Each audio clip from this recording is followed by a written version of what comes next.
وبركاته. إن الحمد لله نحمده ونستعينه ونستغفره ونعوذ بالله تعالى من شرور أنفسنا وسيئات أعمالنا من يهده الله فلا مضل له ومن يضلل فلا هادي له وأشهد أن لا إله إلا الله وحده لا شريك له وأشهد أن محمدا عبده ورسوله يا أيها الذين آمنوا اتقوا الله حق تقاته ولا تموتن إلا وأنتم مسلمون فإن أصدق الحديث كتاب الله وخير الهدي هدي محمد صلى الله عليه وسلم وشر الأمور محدثاتها وكل محدثة بدعة وكل بدعة ضلالة وكل ضلالة في النار. Ma'asyiral muslimin, ikhwani fillah wa akhwati rahimani wa rahimakumullah. Kita melanjutkan kembali pembahasan kitab Al-Qawaid wad Dawabit As-Salafiyah fi Asma'i wa Sifati Rabbil Bariyah, yaitu kaidah-kaidah dan ketentuan-ketentuan di dalam manhaj as-salaf dalam nama-nama dan sifat-sifat Allah Subhanahu wa ta'ala.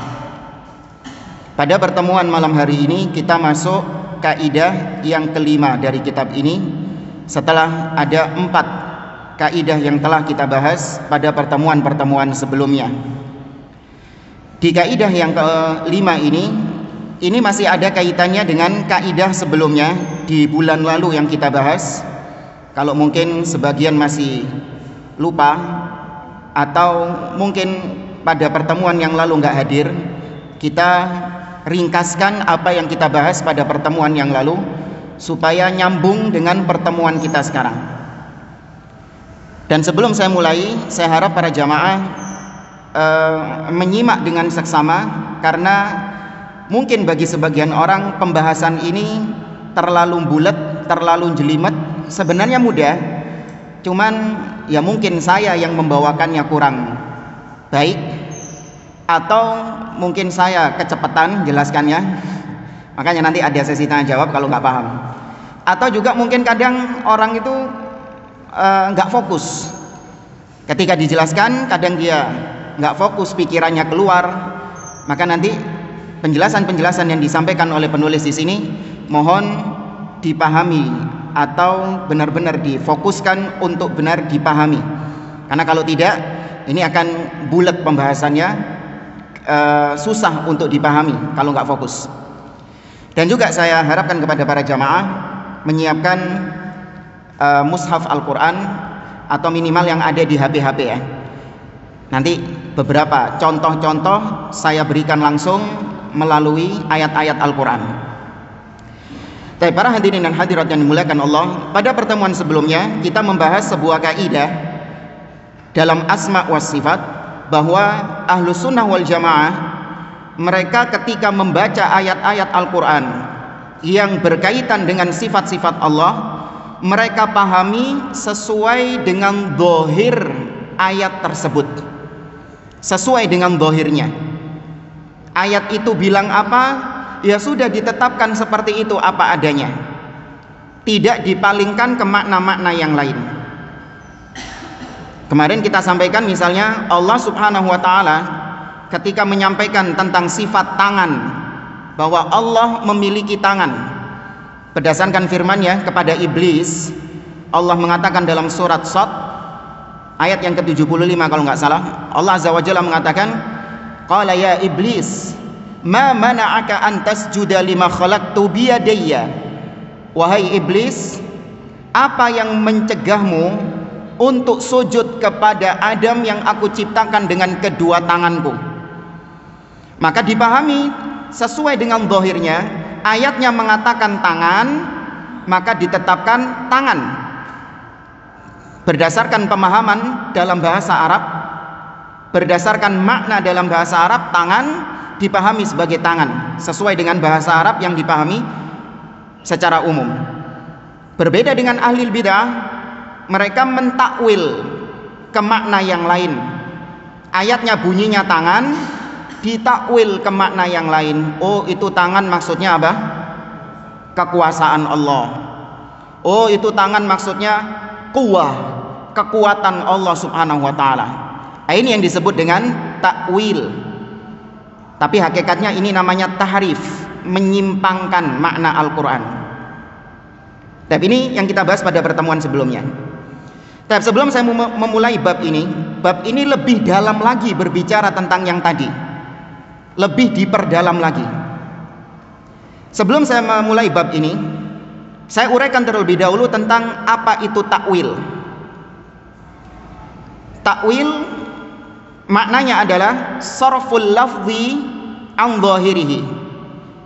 Takwil itu artinya adalah memalingkan lafal selain dari dhahirnya. Ya, memalingkan kata, maknanya dipalingkan, berbeda dengan dhahirnya. Itu yang disebut dengan takwil. Contoh misalnya dalam bahasa Indonesia, penggunaan takwil seperti misalnya saya mengatakan Belanda menduduki Nusantara berapa tahun? 350 tahun. Ya. Saya pakai kata-kata menduduki. Kalau dipahami secara dhahirnya berarti Belanda duduk seperti saya ini loh. Duduk ini. Menduduki Indonesia. Tapi saya takwil. Maknanya menduduki di situ artinya apa? Menguasai, menjajah dan yang lainnya. Ini disebut dengan takwil karena memalingkan makna yang dhahir. Dhahirnya duduk, tapi saya pahami menguasai. Baik. Takwil secara bahasa, kalau Anda lihat dalam ayat-ayat Al-Quran, secara bahasa itu ada banyak maknanya. Takwil yang pertama maknanya adalah tafsir. Takwil itu juga maknanya tafsir. Karena kalau Anda buka kitab-kitab tafsir, diantaranya Imam At-Tabari, Ibnu Jarir At-Tabari rahimahullah, beliau itu sering ketika menafsirkan ayat, beliau mengatakan takwilu qaulihi ta'ala kadza wa kadza. Takwilnya firman Allah ini adalah begini dan begini. Maksudnya apa itu takwil? Tafsir. Karenanya terkenal ucapan Nabi SAW kepada salah seorang sahabat. Nabi mengatakan, Allahumma faqihhu fid din wa 'allimhu ta'wil. Nabi mengatakan, ya Allah, pahamkanlah dia tentang agama dan jadikan dia paham tentang takwil, artinya ilmu tafsir. Siapa sahabat yang didoakan ini? Abdullah bin Abbas. Itu Nabi menggunakan kata-kata takwil. Faqihu fid din wa 'allimhu ta'wil. Ajarkanlah dia tentang takwil. Maksudnya ajarkanlah dia tentang tafsir. Ini makna yang pertama dari takwil, tafsir. Makna yang kedua dari takwil adalah aqibatu syai'. Aqibatu syai' yaitu kesudahan dari sesuatu, ending dari sesuatu. Itu juga makna takwil. Contoh misalnya Allah berfirman dalam surah Al-An'am, hal yanzuruna illa ta'wila yauma ya'ti ta'wiluhu yaqulul ladzina nasuhu min qabl. Surah Al-An'am ayat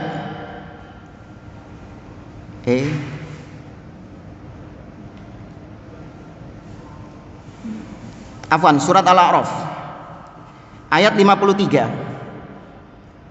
Perhatikan surat Al-A'raf ayat 53. Ketemu jamaah. Antum harus latihan cari ayat yang cepat ini. Baik, surat Al-A'raf ayat 53. Allah mengatakan hal yanzuruna illa ta'wila. Apakah yang mereka nanti-nanti adalah takwilnya? Maksudnya takwil di sini adalah yaitu apa yang Allah ancam kepada hamba-hambanya di dalam Al-Quran. Apa yang Allah ancam kepada orang-orang kafir dari siksa, dari azab. Apakah itu yang mereka tunggu-tunggu? Kemudian Allah mengatakan yauma ya'ti ta'wiluhu, yaqulul ladzina nasuhu min qabl. Hari di mana ketika datang takwilnya, maksudnya datang apa yang sudah diancam sama Allah Subhanahu wa taala. Yaitu ketika hari apa itu? Hari kiamat. Itu maknanya takwil. Kesudahan dari sesuatu, ending dari sesuatu. Demikian juga firman Allah Azza wa Jalla tentang ucapan Nabi Yusuf. Di dalam surat Yusuf, Nabi Yusuf mengatakan kepada ayahnya, "Hadza ta'wilu ru'yaya min qabl, qad ja'alaha rabbi haqqan." Wahai ayahku, ini adalah takwil mimpiku sebelumnya. Nabi Yusuf bermimpi apa sebelumnya? Melihat, inni ra'aitu ahada asyara kaukaba wasyamsa wal qamara ra'aituhum li sajidin. Wahai ayahku, aku melihat ada 11 bintang, kemudian matahari dan bulan, aku melihat mereka ini sujud kepadaku. Beberapa tahun setelahnya, ketika Nabi Yakub, ayahnya Nabi Yusuf dan saudara-saudaranya datang ke Mesir, kemudian mereka sujud menghormat kepada Nabi Yusuf, bukan sujud menyembah, sujud menghormat kepada Nabi Yusuf. Nabi Yusuf mengatakan, "Ya abati, hadza ta'wilu ru'yaya min qabl, qad ja'alaha rabbi haqqan." Wahai ayahku, inilah takwil mimpiku sebelumnya dulu. Paham jemaah? Ya. Ini makna yang kedua dari takwil. Makna yang ketiga dari takwil adalah tadi seperti yang kita pahami di awal, yaitu memalingkan makna kata dari zahirnya. Memalingkan makna kata dari zahirnya. Seperti tadi saya katakan, Belanda menduduki Nusantara 350 tahun.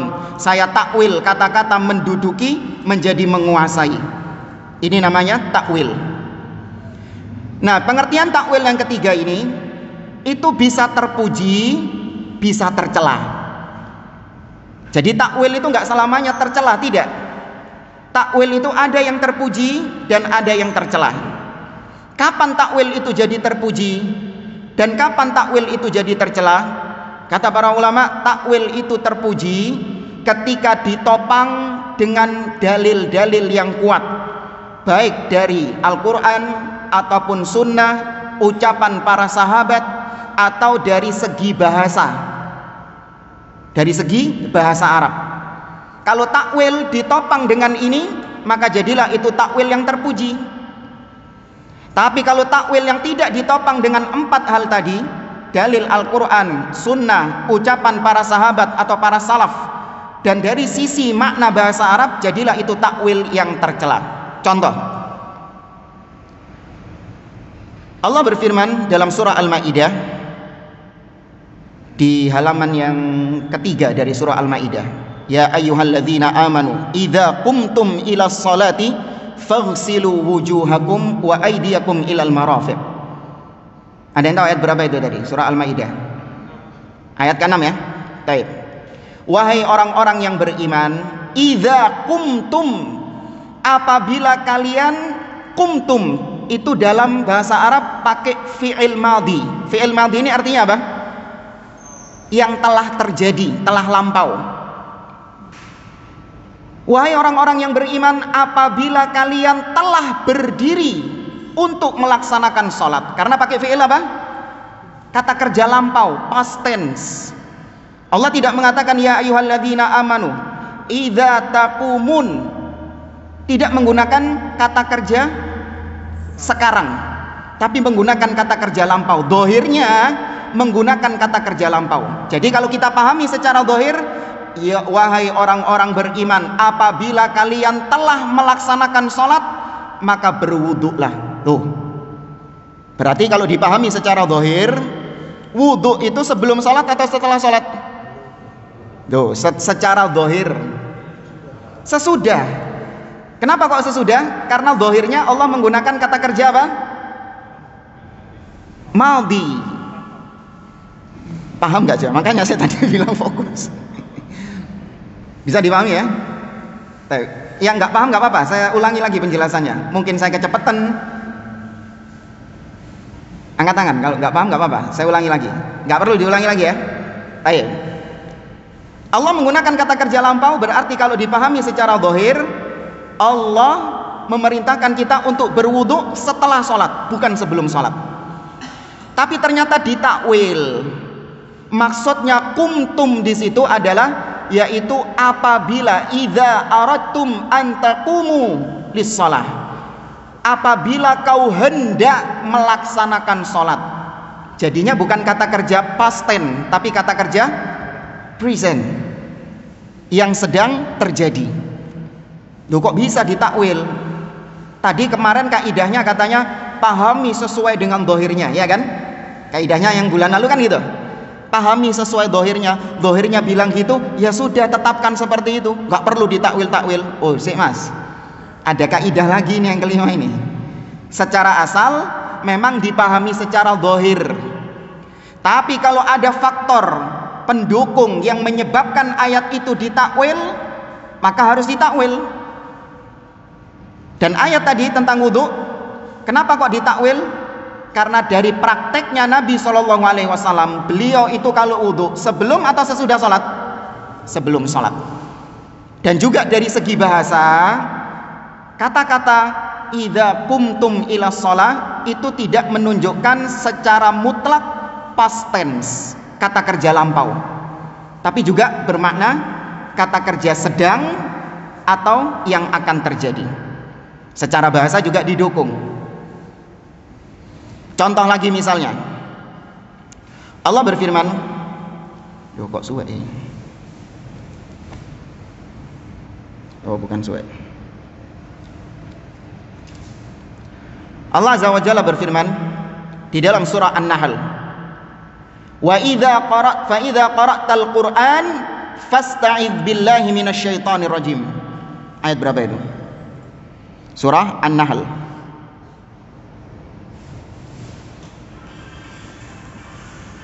Loh, kok berat gitu Pak? Di silent ya. Taib, ayat 98. Surah An-Nahl ayat 98. Ketemu? Gak iso. Taib, yang sudah ketemu? Ada ya? Coba itu dibaca, terjemahnya apa itu? Apabila kamu membaca Al-Quran, hendaklah kamu meminta perlindungan kepada Allah dari syaitan yang terkutuk. Apabila kamu membaca Al-Quran, hendaklah, tuh. Berarti ini takwil. Kenapa? Karena Allah menggunakan kata kerja qara'ta. Qara'ta sama seperti tadi, kata kerja apa? Lampau. Berarti kalau secara zahir, apabila engkau telah membaca Al-Quran, hendaklah engkau meminta kepada Allah perlindungan dari setan yang terkutuk. Jadi membaca a'udzubillahi minasyaitonirrajim menurut zahir ayat tadi sebelum atau sesudah baca Quran? Sesudah. Menurut zahirnya, awas, belum selesai nih pembahasan kita. Menurut zahirnya sesudah membaca Al-Quran. Tapi ternyata kenapa kok kita baca ta'awudz a'udzubillahi minasyaitonirrajim kok jadi sebelumnya? Maka didukung dengan dalil prakteknya Nabi SAW, beliau berta'awudz sebelum atau sesudah? Sebelum. Maka ini takwil yang apa? Tercela atau terpuji? Terpuji, takwil yang baik. Kemudian juga Allah Subhanahu wa taala berfirman dalam surah At-Taubah, innal munafiqina wal munafiqati ba'dhum li ba'din ya'muruna bil munkar wa yanhauna 'anil ma'ruf wa yaqbiduna aydiyahum nasullaha fanasiyahum.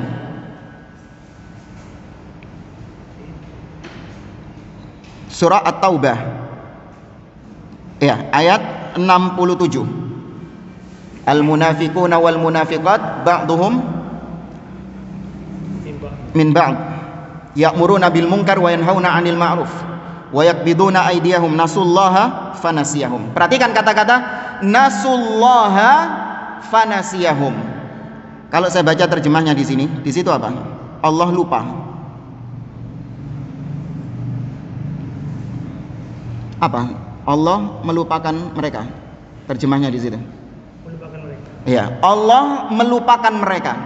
Nasullah, orang-orang munafik ini melupakan Allah, maka Allah melupakan mereka. Nasullaha fanasiyahum. Baik, saya tanya kepada antum, apakah Allah punya sifat nisyan? Antum tetapkan nggak Allah punya sifat nisyan? Apa itu nisyan? Lupa. Antum tetapkan nggak? Enggak. Baik. Kenapa kok enggak?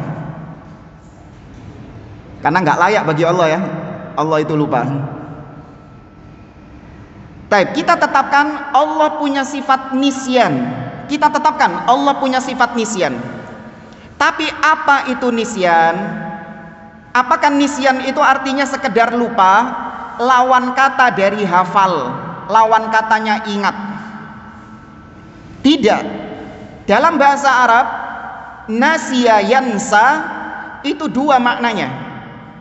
Yang pertama maknanya adalah lawan katanya eling, lawan katanya ingat. Dan yang kedua maknanya adalah taraka yatruku, yaitu meninggalkan. Paham? Maknanya meninggalkan, taraka yatruku. Didukung juga dengan ucapan Abdullah bin Abbas, nasullaha fanasiyahum. Kata Abdullah bin Abbas, tarakullaha fatarakahum. Mereka meninggalkan Allah, maka Allah pun meninggalkan mereka. Itu maknanya nasiya yansa. Nah, ini ada syubhat dari seorang dai. Mereka, sang dai mengatakan katanya nggak boleh takwil. Tapi kok ternyata ketika Allah mengatakan punya sifat lupa, kok kalian takwil? Kalian takwil menjadi meninggalkan. Maka kita jawab, memang bahasa Arabnya nisyan itu selain lupa juga meninggalkan. Dari segi bahasa Arab didukung. Ditambah lagi penegasan dari Abdullah bin Abbas bahwasanya yang dimaksud nasullaha fanasiyahum adalah meninggalkan mereka, bukan melupakan mereka, tapi meninggalkan mereka. Paham jemaah? Ya. Adapun yang tercela itu tadi terpuji ya, karena ditopang dengan dalil. Adapun yang tercela yaitu takwilnya orang-orang ahli bidah. Ketika Allah Subhanahu wa taala berfirman, Ar-Rahman 'alal arsyistawa. Dialah Allah Ar-Rahman, berada tinggi di atas. Istiwa artinya dalam bahasa Arab ala wartafa, berada tinggi di atas arsy-Nya. Itu makna secara bahasa Arab itu. Tapi sama mereka ditakwil menjadi apa? Istaula. Istaula artinya menguasai arsy. Toyib, ini namanya takwil. Terpuji atau tercela, maka dilihat tadi, ada nggak dalil Al-Quran yang menopang hal itu? Tidak ada. Adakah hadits Nabi SAW yang mendukung itu? Tidak ada. Adakah ucapan sahabat, ucapan tabi'in, ucapan para salaf yang mendukung bahwa istawa ditakwil menjadi istaula? Juga tidak ada. Dan yang keempat, dari segi bahasa Arab juga tidak nyambung. Orang-orang Arab tidak pernah memahami istawa itu ditakwil menjadi istaula. Tidak ada. Maka berarti ini takwil yang apa? Terpuji atau tercela? Tercela. Nah, sekarang kita masuk ke pembahasan bab yang kelima ini. Di bab yang kelima ini, penulis ingin memperdalam tentang kaidah yang kita sebutkan pada pertemuan sebelumnya, bahwa Ahlus Sunnah itu menetapkan sifat sesuai dengan zahirnya. Tapi dipertegas di kaidah yang kelima, dilihat redaksinya. Ya, dilihat konteks ayatnya. Karena kata beliau, kata penulis, suatu kata terkadang berbeda maknanya sesuai dengan konteksnya masing-masing. Contoh, saya kasih contoh dalam bahasa Indonesia dulu.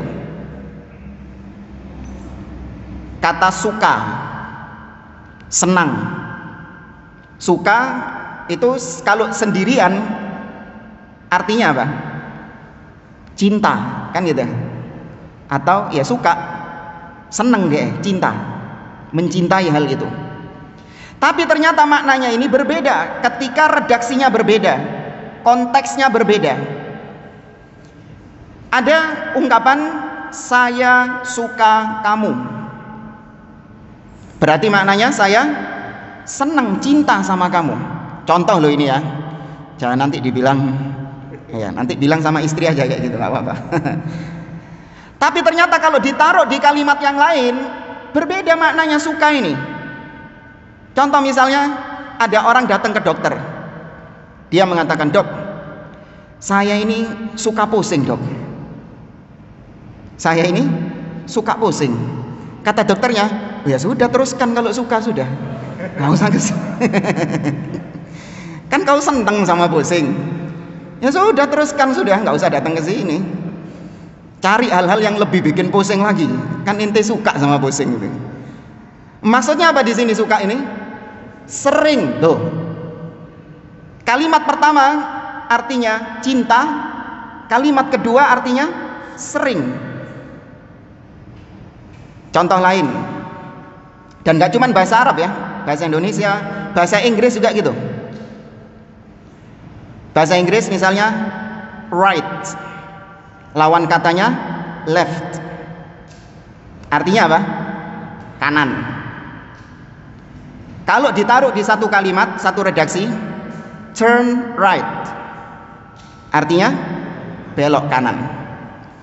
Tapi kalau ditaruh di redaksi yang lain berbeda, yaitu you're right. Apa artinya? Kau benar, bukan kau kanan, bukan, kau benar. Satu kata, tapi ketika ditaruh di redaksi yang berbeda, maka berbeda pula maknanya. Nah ini yang coba dibahas oleh mu'alif. Kalimat, kata dalam bahasa Arab, terutama dalam ayat-ayat Al-Quran dan juga hadis-hadis Nabi SAW, itu dilihat konteks ayatnya, dilihat redaksi ayatnya. Tidak melulu dipahami secara zahirnya, tapi dilihat konteksnya itu sedang berbicara tentang apa. Baik, saya kasih contoh, dikasih contoh di sini sama beliau. Dalam surat Yusuf ayat 82. Sebelumnya, tadi paham gak yang dimaksud? Paham ya? Ya. Surat Yusuf ayat 82. Ketemu? Was'alil qaryatal lati kunna fiha wal 'airal lati aqbalna fiha. Allah Subhanahu wa taala mengatakan, dan tanyakan kepada qaryah. Apa artinya kalau di situ? Negeri. Dan tanyakan kepada negeri. Qaryah artinya kampung, desa, negeri, tempat. Apa yang dimaksud dengan qaryah dalam ayat itu? Ternyata qaryah dalam ayat itu maknanya adalah penduduk negeri itu. Tanyakan kepada penduduk negeri itu. Loh, kalau dilihat ayatnya ada nggak kata-kata penduduk negeri? Adanya cuman negeri. Taib. Kemudian buka surah Al-Ankabut ayat 31.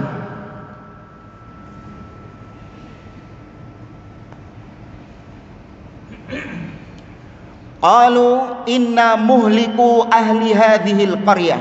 Tentang kisah kaumnya Nabi Lut. Para malaikat mengatakan, sesungguhnya kami akan membinasakan penduduk negeri ini, penduduk qaryah ini. Taib. Tadi di ayat surah Yusuf, qaryah artinya penduduk negeri. Sedangkan qaryah dalam surah Al-Ankabut artinya negeri itu sendiri. Paham maksudnya jamaah? Ya, tergantung dari konteksnya, tergantung dari kalimatnya. Contoh lain misalnya, di dalam surah Al-Anfal Allah Subhanahu wa taala berfirman, Innamal mu'minuna alladzina idza dzukirallah wajilat qulubuhum wa idza tuliyat alaihim ayatuhu zadathum imana wa ala rabbihim yatawakkalun. Sesungguhnya orang-orang mukmin adalah apabila mereka disebut nama Allah bergetar hati mereka, dan apabila dibacakan ayat-ayatnya bertambah keimanan mereka. Perhatikan kata-kata keimanan mereka, iman.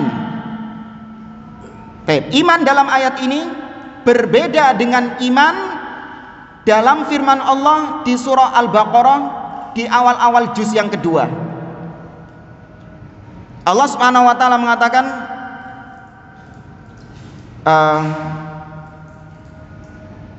wa ma yudhi'ullahu imanakum. Apa sih?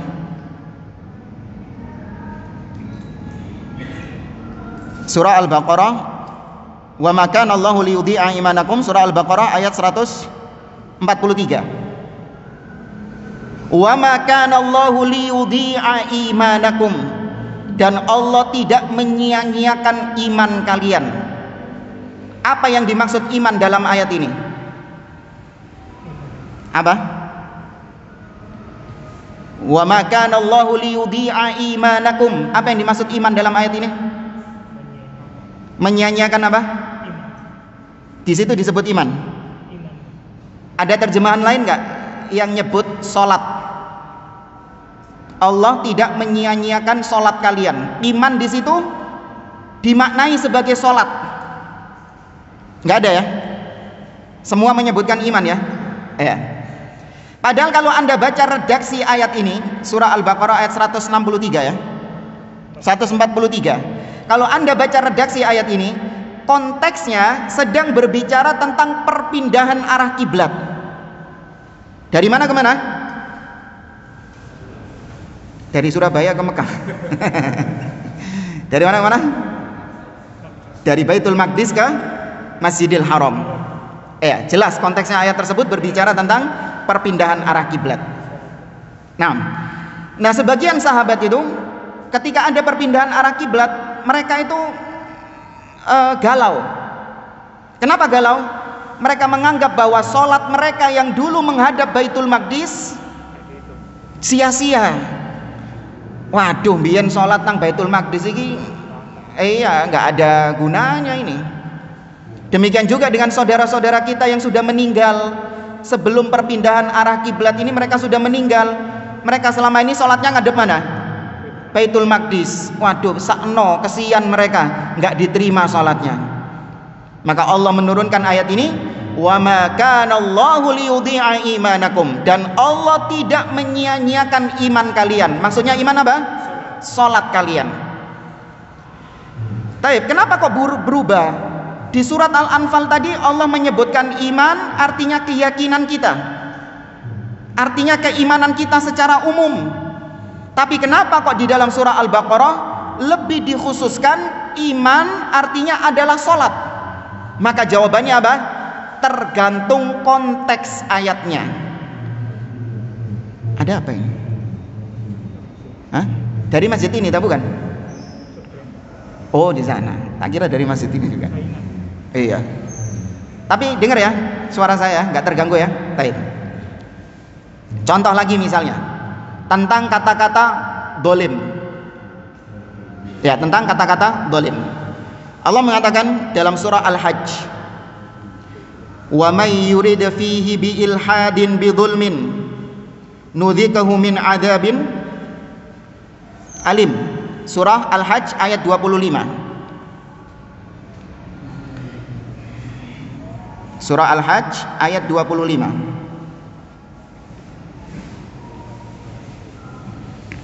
Allah mengatakan wa may yurid fihi bi ilhadin bi dzulmin nudzikahu min adzabin alim.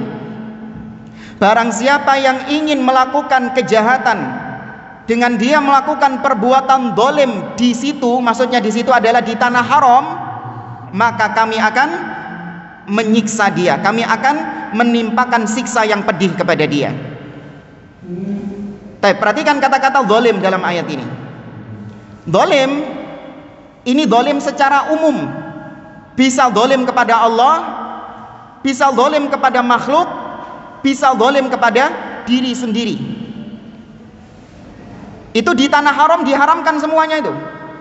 Nggak boleh zalim kepada Allah, maksudnya apa? Syirik kepada Allah Azza wa Jalla. Tidak boleh mendolimi orang lain, dan juga tidak boleh mendolimi diri sendiri dengan Anda berbuat maksiat, berbuat perbuatan dosa. Ini zalim secara umum dalam ayat ini, karena konteksnya memang seperti itu. Redaksi ayatnya memang berbicara seperti itu. Bandingkan dengan zalim yang ada di dalam surah Al-An'am.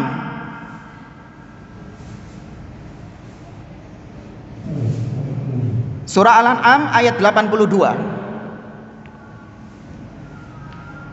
Ayo cepetan. Surah Al-An'am ayat 82. Allah mengatakan alladzina amanu wa lam yalbisu imanahum bidzulmin ulaika lahumul amnu wa hum muhtadun. Orang-orang yang beriman adalah mereka yang tidak mencampur adukkan keimanan mereka dengan kezaliman. Tuh. Ini zalim bukan secara umum, tapi zalim dalam ayat ini adalah zalim secara khusus, yaitu zalim apa? Syirik kepada Allah Azza wa Jalla. Loh kok bisa Ustaz? Tadi yang di surah Al-Hajj zalim secara umum. Kok ini di surat Al-An'am kok dikhususkan syirik? Jawabannya tadi didukung dengan dalil. Nabi SAW pernah ditanya oleh para sahabat tentang ayat ini. Para sahabat datang kepada Nabi, ya Rasulullah, ayyuna lam yadlim nafsahu. Wahai Rasulullah, siapa sih di antara kita yang gak pernah berbuat zalim terhadap dirinya? Ada gak manusia yang suci dari zalim? Ada? Gak ada. Pasti ada perbuatan zalim. Entah zalim terhadap dirinya, mendolimi orang lain, atau naudzubillah zalim kepada Allah Subhanahu wa taala, pasti berbuat zalim. Kullu bani Adam khata'. Maka kalau semua orang berbuat zalim, berarti kita nggak bisa jadi orang mukmin. Kenapa? Karena dalam ayat ini orang beriman adalah yang tidak mencampur adukkan keimanannya dengan kezaliman. Waduh, berarti nggak bisa kita jadi orang mukmin kayak gini caranya. Maka kata Nabi SAW, zalim dalam ayat itu tidak seperti yang kalian maksud. Akan tetapi zalim dalam ayat itu adalah kama qalal abdus soleh, seperti ucapan seorang hamba yang soleh kepada anaknya, yaitu maksudnya Luqman. Luqman mengatakan kepada anaknya, ya bunayya la tusyrik billah inna syirka la zulmun azim. Sesungguhnya syirik itu adalah kezaliman yang paling besar. Berarti zalim dalam ayat surat Al-An'am itu zalim apa? Syirik kepada Allah Azza wa Jalla. Ini semua tergantung dengan konteksnya. Baik, sekarang kita masuk ke inti permasalahan, yaitu tentang sifat Allah. Tentang sifat Allah Subhanahu wa taala. Allah Subhanahu wa taala berfirman dalam surah Al-Hadid ayat yang keempat. Ini perlu dibuka, surah Al-Hadid ayat yang keempat.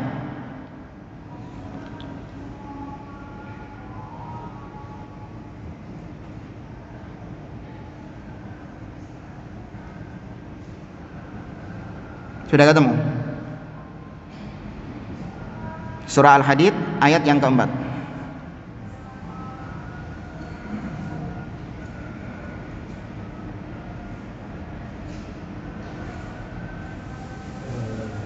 Sudah ya? Allah Subhanahu wa taala mengatakan, "Huwallazi khalaqas samawati wal arda fi sittati ayyamin tsumma stawa 'alal arsy."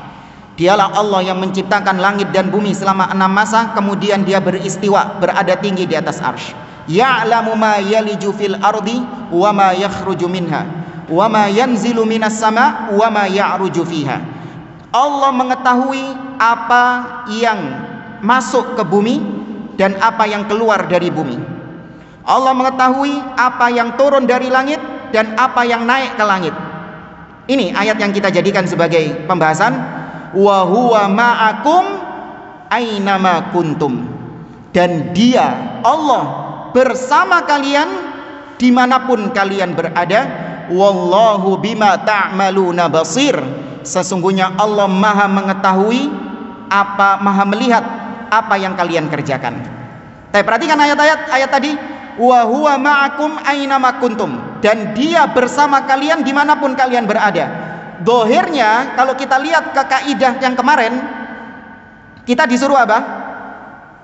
Memahami sesuai dengan dohirnya. Dohirnya mengatakan Allah bersama kita dimanapun kita berada, berarti kita menetapkan Allah di mana? Di mana-mana. Karena dohirnya gitu. Kemudian kenapa kita takwil? Kita takwil bahwa yang dimaksud Dia bersama kita dimanapun kita berada, maksudnya adalah ilmunya Allah. Ilmunya Allah bersama kita dimanapun kita berada, artinya Allah mengetahui dimanapun kita berada. Allah subhanahu wa ta'ala mengetahui. Tapi zatnya Allah di mana? Arsy, tinggi di atas. Ustaz, jangan main takwil, katanya nggak boleh takwil. Sudah Isa? Belum. Katanya nggak boleh main takwil. Tayyib. Sekarang kita pakai kaidah yang kelima ini. Suatu kalimat harus dipahami sesuai dengan redaksinya, sesuai dengan konteksnya. Anda yang sudah buka tadi surah Al-Hadid ayat yang keempat, Allah menutup ayat ini, atau bahkan Allah membuka ayat ini dan menutup ayat ini, redaksi yang sedang dibicarakan adalah tentang ilmunya Allah. Konteks yang dibicarakan dalam ayat ini bukan tentang zat Allah, tapi tentang ilmunya Allah subhanahu wa ta'ala. Perhatikan, ya'lamu ma yaliju fil ardi wa ma yakhruju minha wa ma yanzilu minas sama wa ma ya'ruju fiha. Allah mengetahui. Tuh, berarti ayat ini berbicara tentang apa? Ilmunya Allah. Allah mengetahui apa yang masuk ke bumi dan apa yang keluar. Allah mengetahui apa yang turun dari langit dan apa yang naik ke langit. Dia bersama kalian dimanapun kalian berada. Bahkan ditutup lagi dengan ilmunya Allah, yaitu Allah mengetahui, melihat kalian apa yang kalian kerjakan. Berarti tadi maksudnya Allah bersama kalian di mana kalian berada. Apanya yang di mana-mana? Ilmunya Allah subhanahu wa ta'ala. Kemudian didukung juga dengan ucapan Abdullah bin Abbas radhiyallahu anhuma. Abdullah bin Abbas ketika menafsirkan ayat ini, surah Al-Hadid ayat yang keempat, Abdullah bin Abbas mengatakan, alimun bikum ainama kuntum. Kata Abdullah bin Abbas, wa huwa ma'akum ainama kuntum, Dia bersama kalian dimanapun kalian berada. Kata Abdullah bin Abbas, maksudnya adalah Dia mengetahui kalian dimanapun kalian berada. Berarti apanya Allah? Ilmunya Allah, penglihatannya Allah, pendengaran Allah, pengawasan Allah, itu di mana-mana. Ya, tidak ada satupun tempat yang luput dari pengawasan Allah azza wa jalla. Karena para ulama mengatakan perbuatan maksiat itu boleh dikerjakan.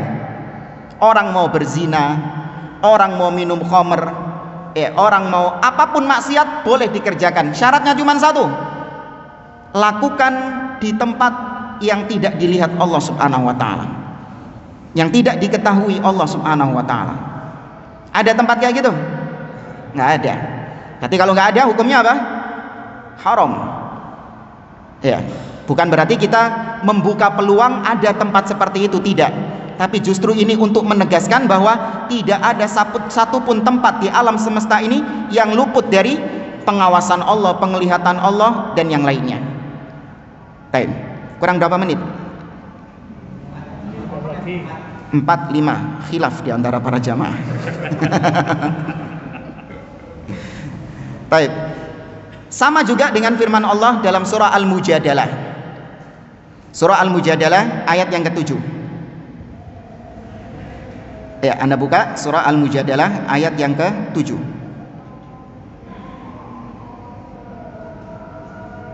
Ketemu di atas sendiri. Allah mengatakan, alam tara annallaha ya'lamu ma fis samawati wa ma fil ard.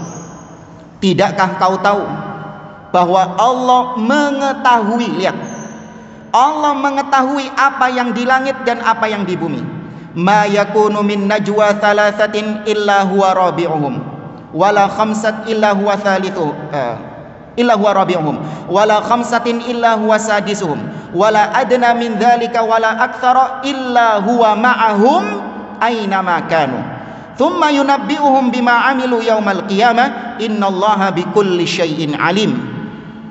Perhatikan, dari awal ayat Allah sudah menegaskan, redaksi ayat ini berbicara tentang ilmunya Allah. Tidakkah kau tahu bahwa Allah mengetahui apa yang di langit dan bumi? Tidaklah ada dua yang berbisik-bisik kecuali Allah yang ketiga. Tidaklah ada 4 orang berbisik-bisik kecuali 5 orang berbisik-bisik kecuali Allah yang keenam. Tidaklah lebih banyak dari itu atau lebih kecil dari itu kecuali Allah bersama mereka dimanapun mereka berada. Sama nggak dengan ayat tadi? Allah di mana-mana. Oh, enten ono dhisik. Lihat konteks ayatnya. Allah membuka ayat ini dengan ilmunya Allah. Allah menutup ayat ini dengan ilmunya Allah juga. Apa kata Allah? Wal innallaha bikulli syai'in alim. Allah mengetahui segala sesuatu. Ya, ini sekali lagi melengkapi apa yang kita sampaikan pada pertemuan sebelumnya. Secara asal, iya, kaidah Ahlussunnah wal Jamaah adalah memahami ayat sesuai dengan dohirnya. Dohirnya apa? Tetapkan sebagaimana dohirnya. Tapi juga harus dilihat apanya? Konteks ayatnya, redaksi ayatnya. Dan ini harus dipahami dengan bahasa Arab. Ya, dipahami dengan bahasa Arab. Makanya kalau pengen simpel, baca tafsir-tafsir para ulama yang memang berakidah yang benar. Ulama-ulama yang diketahui mereka memahami agama ini dengan pemahaman as-salaf. Baca tafsir-tafsir mereka, insya Allah Anda akan paham makna ayat tersebut sesuai dengan bahasa Arab yang benar dan sesuai dengan akidah ahli sunnah wal jamaah. Baik, kurang berapa menit berarti? 1 menit. Dan insya Allah setelah Isya, barangkali apa yang saya sampaikan dari materi yang barusan mungkin ada yang kurang jelas, butuh untuk diulangi lagi, butuh untuk dijelaskan lagi, atau mungkin ada iskal, ada sesuatu yang mengganjal, insya Allah silahkan ditanyakan setelah adzan Isya. Wallahu ta'ala alam.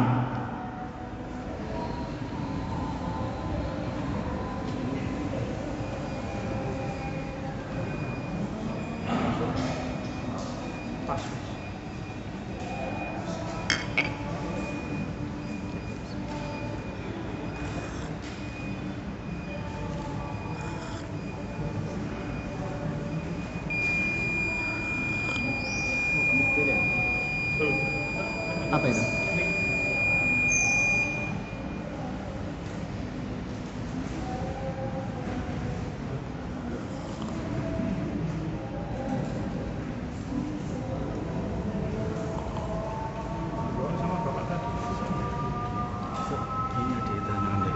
Oh, ini.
Ya, kita lanjutkan sesi tanya jawab. Ini ada pertanyaan, langsung borongan 3 pertanyaannya. Tapi kalau dilihat nggak ada yang berkaitan dengan tema kita ini. Iya. Dan tulisannya juga butuh, iya, butuh mencurang di sini baru. Disebutkan menurut penelitian, bukan hanya perbuatan jahat yang dapat merusak atau melemahkan jiwa dan otak. Sikap hati dan pikiran jahat juga sama. Pertanyaan: apakah sikap hati dan pikiran jahat seperti berprasangka buruk, pikiran negatif, merasa paling benar sendiri, atau juga rasa benci kita berpengaruh terhadap tertolaknya doa? Kalau dilihat dari dalil-dalil, seorang itu tertolak doanya adalah tatkala yang pertama dia itu melakukan perbuatan-perbuatan yang haram, memakan harta yang haram. Ya, memakan harta yang haram atau berkutat dengan bisnis-bisnis yang haram. Sebagaimana Nabi SAW mengisahkan ada seseorang yang yutilus safar, ash'atha akbar, yamuddu yadaihi ila sama. Seorang yang melakukan safar yang jauh, sampai-sampai dia ini penuh debu, rambutnya acak-acakan karena saking lamanya dia safar. Kemudian dia mengangkat tangannya ke atas, mengatakan, ya Rob, ya Rob, wahai Rabbku, wahai Rabbku. Kemudian kata Nabi SAW, wa mat'amuhu haram, wa mashrabuhu haram, wa malbasuhu haram, wa ghudhiya bil haram, fa anna yustajabu lidzalik. Dia berdoa dalam keadaan makanannya haram, minumannya dari yang haram, pakaiannya dari yang haram.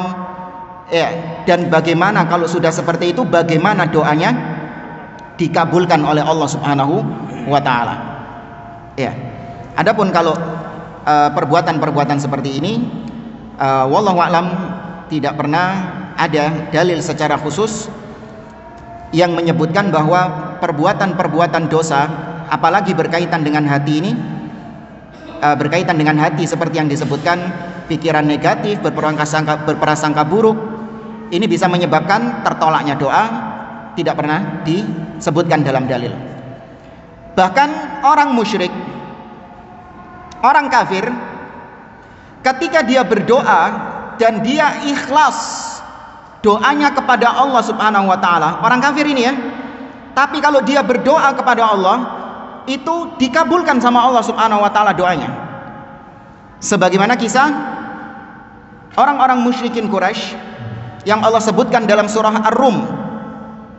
Allah menyebutkan di akhir-akhir surah Ar-Rum itu, wa fa idza raqibu fil fulki da'awullaha mukhlishina lahuddin falamma najjahum ilal barri idzahum yusyrikun. Apabila mereka naik di atas kapal, kemudian kapalnya diombang-ambingkan ombak, da'awullaha mukhlishina lahuddin, mereka berdoa kepada Allah dengan ikhlas, artinya murni, nggak pakai perantara berhala-berhala. Ini orang musyrik ini berdoa kepada Allah secara ikhlas, murni dia, diselamatkan sama Allah Subhanahu wa taala dari bencana tersebut, dikabulkan doanya. Tapi ketika mereka selamat, apa yang mereka lakukan? Kembali berbuat syirik kepada Allah. Bukan maknanya Allah ditipu. Allah tahu nggak kalau mereka berbuat syirik lagi? Tahu.